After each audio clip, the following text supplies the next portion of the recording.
Hey, what's up, guys? Fox12 here. Ever since I actually did the Deontay Wilder and the Shannon Briggs video, and I did point one thing out in that video. Now, I don't like to repeat my stuff as I always do, but this is something I have to point out. Now, not only for professional boxers, because guys, I have said this before. I did say about how Mike Tyson was like he was in his late 50s, and Jake Paul was actually 27 years old, and to be honest, there's nothing much you can say about that. But when you look at it from a point of view, this does perform a little bit of a big problem. Now, the thing I do point out, ladies and gentlemen, is this.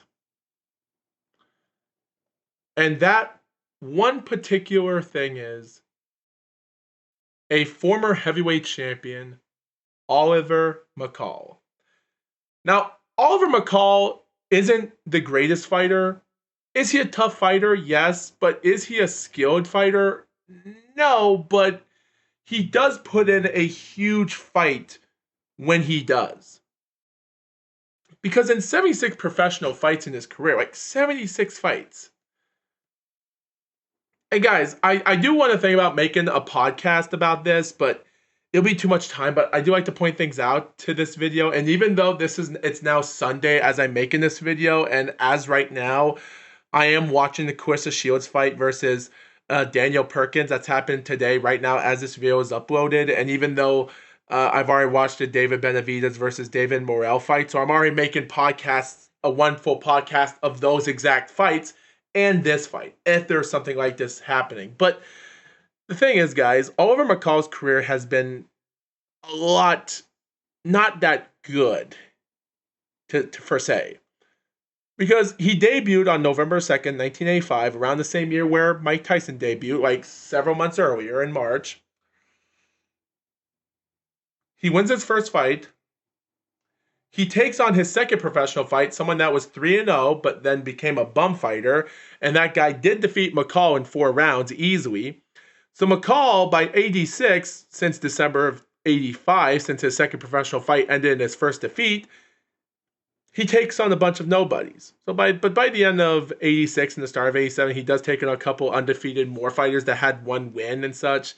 He lost against Mike Hunter in 88, his second professional loss in a 6-round fight. A guy that was somewhat of a bounty hunter. Like, he wasn't much of a great champion. Like, he did retire after he lost against Brian Nielsen, which, if it wasn't bad enough, and there was a time that he might have won an unbelievable win against Buster Mathis Jr., which ended a drug test problem that ended his career there, and Tyrell Briggs, but pretty much.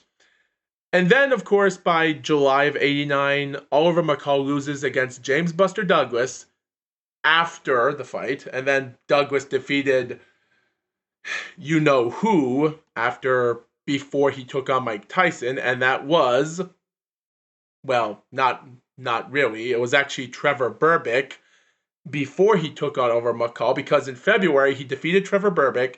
Then in July, he defeated Oliver McCall, and then he took on Mike Tyson. But yet again, I wouldn't say the McCall fight was much, because you look back at it, and like, Oliver McCall only had 14 wins and 2 losses at that time when he took on Douglas, and it seemed like McCall had nothing left in him there. And Douglas easily won that fight, almost like he defeated Trevor Berbick, and then he went back to the rankings. He took on some other good fighters like Mike Williams and Jerry Halstead, so I wouldn't say those wins were big, but it was enough to get him ranked into the IBF, WBC, and WBA to get him a title shot for Mike Tyson. So for reasons why the video Art of the Choke by Emperor Lemon called James Buster Douglas a jobber, considering Douglas only had 4 losses in his career after winning barely under 30 fights in his career before taking on Tyson. So for reasons why he called him a jobber, I don't know. But my point is, guys, McCall didn't have a great resume record at the time. He lost against 2 guys that had better experience than him, and that's Douglas. And it wasn't over yet, because McCall still had problems. Like, he takes on a guy named Lionel Butler, which was a guy that had 5 wins, 6 losses, and 1 draw at the time. Yes, the guy that was somewhat of a maybe a former champion because he won the IBO heavyweight champion in 1993, but people do say the IBO is still not a legit belt. And it also said that he was the WBF champion, the federation still. But yeah, his record wasn't there, if that explains it for you viewers. But yeah, and then takes on Orwin Norris, another guy that was somewhat of a contender at the time, but Norris defeated him by split decision in November of 1990. So you look at it and you think to yourself, McCall had nothing left in him. He did defeat Bruce Seldon in April of 1991, which he was 18-0 at the time. He did have a few nobody fights with defeating Jesse Ferguson and Mike Rouse, and he did fight for the NABF title against Tony Tucker, which Tony was 44-1 at the time back in '92, and that fight ended in a split decision loss for McCall. But in hindsight, I did actually thought the fight was pretty close. That there was times that I actually had the fight like there were some rounds that were there for me, but when looking back at it, I did had like 6 rounds even for both guys at the end, so it was a pretty close fight. And then, but he then took on Francisco Miana in April of 1993 and won that fight easily. And then a year later in '94, he defeats Lennox Lewis in September for the WBC belt. Has that great unanimous win against Larry Holmes in April, loses against Frank Bruno in September that year of '95, and we already know how he lost the belt. And then he just has his own wins. Like, don't get me wrong, like Lewis didn't like it was actually a lucky win for him that he won against Lewis in a round 2 knockout. He also defeated Oleg Maskev and James Stanton, 2 other guys that were somewhat heavyweight contenders, one that would be a future champion at the time. So McCall was still a tough contender, but there was information about his controversy outside of the ring back in '96 and other things that happened after those fights in '96 he had. I don't want to talk about his history or his past history of what happened or all the information that takes place because I don't want to talk about it. And like at the end of the day, it is what it is. And even though Lewis did defeat McCall in the rematch by round 5 TKO, even though there were no knockouts, and to this day, Oliver McCall has never been knocked out in his entire career, even though he's lost 14 fights and one of them was by knockout, which was because of that fight that was famous for the vacant WBC belt in February of '97 when McCall won that fight and McCall had a nervous breakdown and Lewis won the fight. And yeah, so when looking at that first decade and you look at the career and everything I just talked about there, and then he comes back in November of '97 taking on nobody fighters for the rest of his career until the end of the '90s, had a no contest decision when it stated that one of his fighters in '99 was unable to continue when he fell through the ropes and got struck, and he struck his shoulder on the ringside table, which was kind of ridiculous. I tried to find footage of that and see which fight it was. It was, but yeah, my point is, guys, Alvin McCall's career was just done for. Yet again, he did try to make a big comeback because he did took on Henry Akinwande back in 2001, former WBO champion, and knocked him out in the final round by KO in the 10th and final round, even though Akinwande was ahead on points at the time during the final round. And when watching that fight, you do think to yourself, oh, does McCall still have what it takes? Yes, he has 6 losses, but it still seems like he still has it in him. And he did actually retire and came back in 2003, had a nobody fight, another fight. And in 2004, he lost in a 10-round close decision against Darvell Williamson, which was a close fight, but he was trying to fight for a title. But after that loss, by the start of 2005, he was 39 years old at the time. He had a great win with Marlon Wilson, a friggin' nobody fight and such, which was a jobber fight. And had an interesting some other fights, such as Juan Carlos Gomez in 2005, which is stated that Gomez won the fight, but he had a drug test that was positive after 10 rounds, so no contest. So, and then he took on guys like Darryl Wilson in 2006, win the WBC FECA Box heavyweight title, and even had other wins with Sinan Samil Sam in 2007 for the WBC international title. which he would lose in a rematch against Juan Carlos Gomez in a 12-round fight, which was no drug test fail. But yeah, after he lost against Gomez and then he takes a break, comes back in 2009, wins three more fights at 44 years old against some fighters that were decent but nothing much. And then he loses against a guy in 2010 from Uzbekistan that was a bummed fighter but got a win off of a champion. But of course, guys, I think by 2000, the end of 2000s was over. Like the start of the 2010s was a career that, yeah, Oliver McCall's career is dead. He had nothing left. There's nothing. And you look back at it, it is what it is. Like Oliver McCall always had problems outside of the ring, but it just seemed like he didn't want to give up. And surprisingly, he didn't. Because even though his loss against the Uzbekistan fighter happened in June of 2010 for the North American Boxing Association, which is the NABA heavyweight vacant title, it didn't stop him from taking on former heavyweight title contender fighter Freza Kendo in December that same year for the IBF Intercontinental heavyweight title. And he won by split decision. So you look back at it, it seemed like it was a pretty good push, but like I said before, Oliver McCall, it was hard because he had a lot of moments which I was like, yeah, there's just no way he had what it took. Like don't get me wrong, like he won the fight cleanly and everything else, but at 45 years old, I just didn't see he had nothing left in him.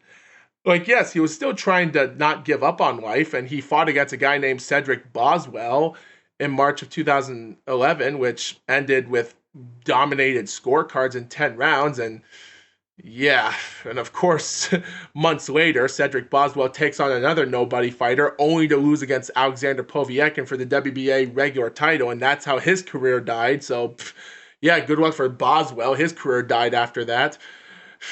But for McCall, he just continued boxing.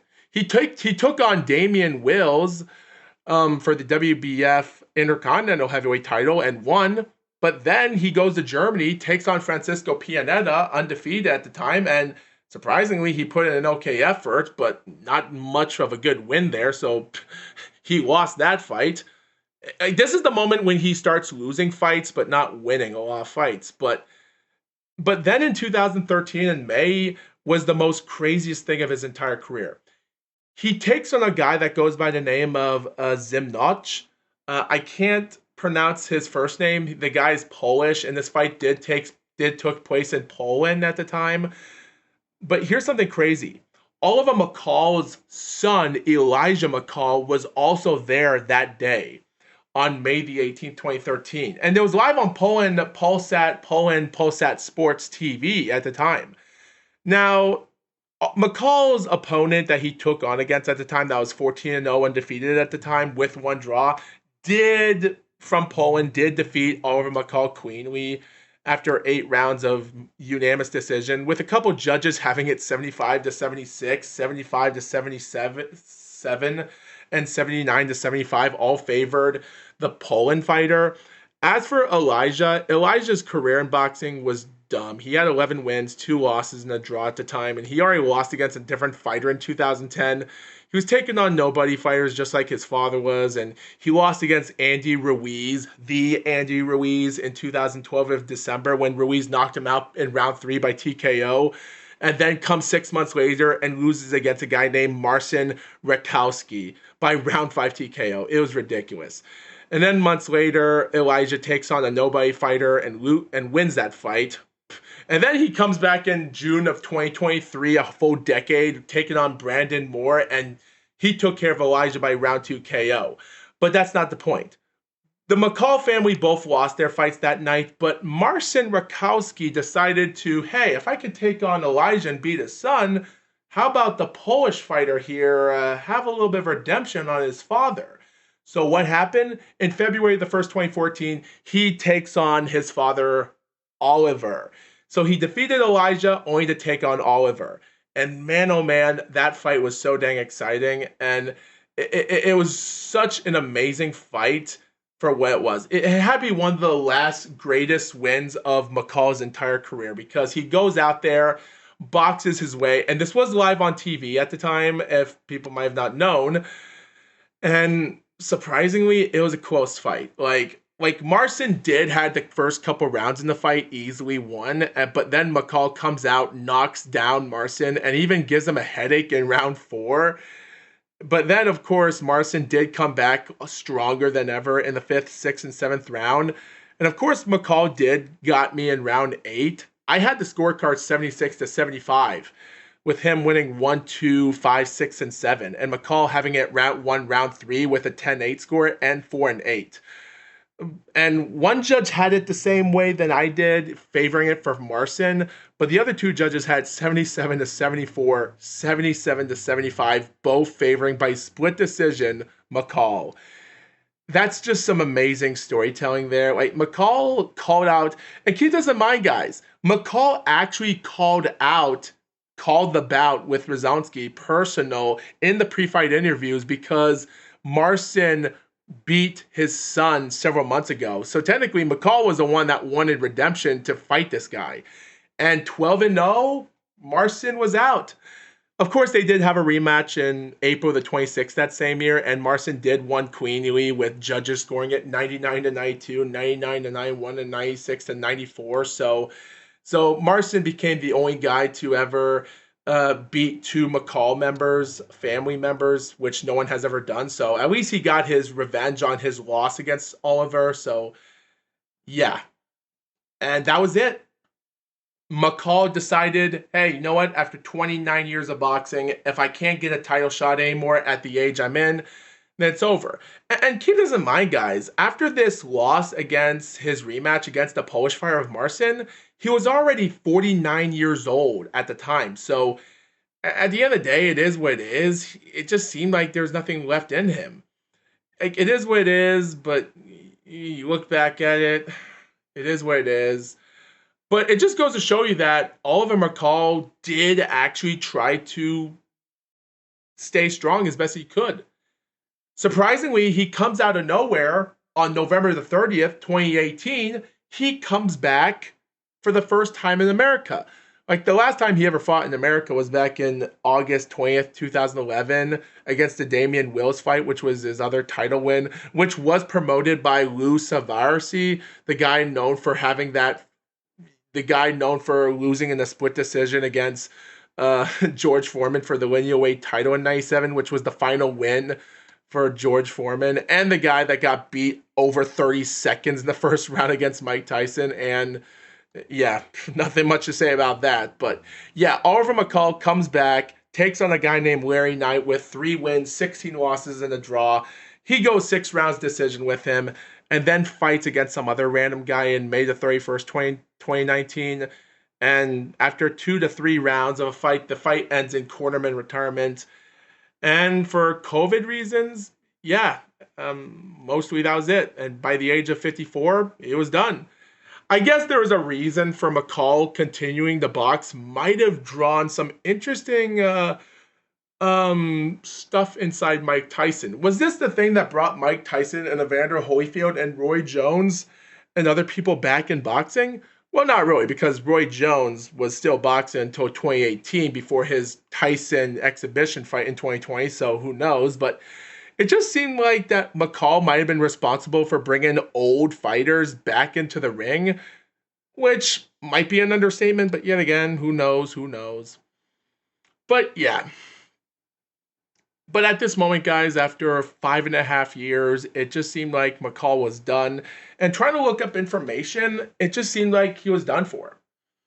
That is until November the 19th, 2024, live in Texas, Nashville, the Texas Troubadour Theater.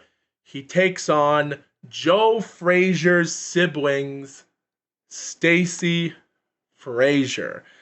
Now, Stacy Frazier is now 54 years old, and part of a family member. He's taken on a lot of fighters that he's lost against. 16 wins, 22 losses.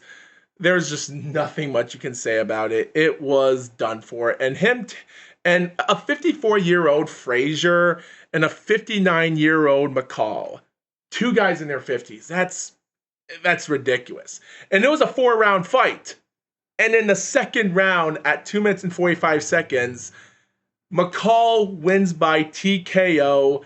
At 59 years old, McCall becomes the oldest former heavyweight champion to win a professional boxing match, as I did point that out some days ago. But then, guys, another online media came out on January the 3rd, live on www.boxing247.com on January the 3rd, 2025 this year. It stated the video, Oliver McCall's comeback to continue on January the 21st. Well, guess what? Now it's stated that the fight is going to be February the 4th against Gary Cobia. But here's what the information says by James Slater. Back in November, former WBC champion Oliver McCall made a successful return into the ring at 59 years of age. McCall stopped Stacey Frazier in Nashville, and is doing so, he made a piece of boxing history. This by becoming the oldest former heavyweight champion to win a sanctioned bout, and the oldest, that's ridiculous, as a former champion in the heavyweight. McCall stated that after the win that saw him go 60, 14, and 39 knockouts, that he would continue his comeback soon and that he would be lighter in weight and in better shape for the next one. Well, the next one is in this wholly ludicrous comeback will take place on January the 21st, once again to be fighting in Nashville. McCall is down on invaluable site BoxRec as facing Gary Cobia of Clearfield, Utah, who is currently just 3-4 with 1 knockout. Does he have a draw? No, he has a no. But Gary Cobia does have 2 no contests, so keep that in mind. With him having been stopped 3 times, McCall, who will turn 60 in April, will no doubt be looking to go 2-0 with 2 KOs later this month. How far the Atomic Bull's comeback can possibly go, we have no idea, but McCall is a good dude, and it's hope he can actually do something at his advanced age. Now, like I said before, guys, it is interesting because Oliver McCall, guys, even in 2014, Oliver McCall was 235 pounds at the time in his career, and he used to weigh like 250, 40 pounds, even 266 pounds in 2006. It's crazy. Even when he came back in 2018, he was 238 pounds and then fought his fight in 2019 at 242.5 pounds. Comes back this November, this last year in 2024, at 251.25 pounds. So, but considering he's 6'2" at A2 reach advantage, who knows if his weight's going to be lighter or not. But here's the final paragraphs. The final paragraph says this: it really is mad that McCall is still fighting at almost 60, but the least we can do is pull for him as he goes about his unlikely quest. McCall, who had his pro debut way back in November of '85, so almost 40 long years ago, should have little trouble with Cobia, known as the Gentleman. Cobia is 52 years old, of age, and he last boxed almost a full decade ago in the summer of 2015, and Cobia was knocked out by a guy named Jess West, which is a forgotten person. And also, McCall should be able to become the 4th man to halt Cobia on Tuesday, January 21st. McCall, who has famously never once been knocked to the canvas, his chin truly a legendary one, says he will keep busy, get in better and better physical shape, and that he will win a big fight before he's finally done. Again, more power to McCall. Let's hope this crazy comeback has a happy ending. So I think the surprising thing is, and yes, this match is going to take place on February the 2nd, as the dates changed for some reason, and it will take place in the same venue. So The last thing I will point out here is there going to be something that we have to understand? Like, guys, is our pride or our bodies just feel like that we can keep on doing this when we're past our primes? At the end of the day, guys, I can't read these people's minds, but I think at the end of the day, after looking up all the information from start to finish with Oliver McCall's career, and even though if Oliver McCall doesn't win this fight, even if he does, it's still going to be an interesting moment because since 1985 to 2024, and if he fights this fight, 1985 to 2025. That's almost like 40 years of Nature Boy when he fought in 1972. And his last fight was in 2011 with Sting, but then they had some random controversy. Something happened in 2012, so he had to retire for good in December after his 40th year. And then he comes back a decade later, having one fight in 2022, which thank God that was over. But looking back at it, was there anything to say about that? Like at the end of the day, as a professional wrestler of the Nature Boy Ric Flair would be crazy enough, but professional boxing is not a worked sport. It's a shoot where people get hurt for real. So a 59-year-old Oliver McCall is crazy. And if he does fight one more fight this year in November of 2025, even if it's an old guy, yeah, it's going to be interesting to watch just for the heck of it. But who knows what's going to happen. Um, at the end of the day, we'll just have to wait and see what happens while time goes on. But we just have to wait and see. But all I can say, guys, is whatever McCall is going to do, I just wish him best of luck. We're only 2 days away. It's going to happen on Tuesday, so I really can't wait to know if there's any information about this. The month of February is just getting crazy with new titles, new fights, and this one, I don't know what to say, but we're just gonna have to wait and see. So sorry for talking too much, but we'll see what happens when the time is over. So thanks for watching. See ya.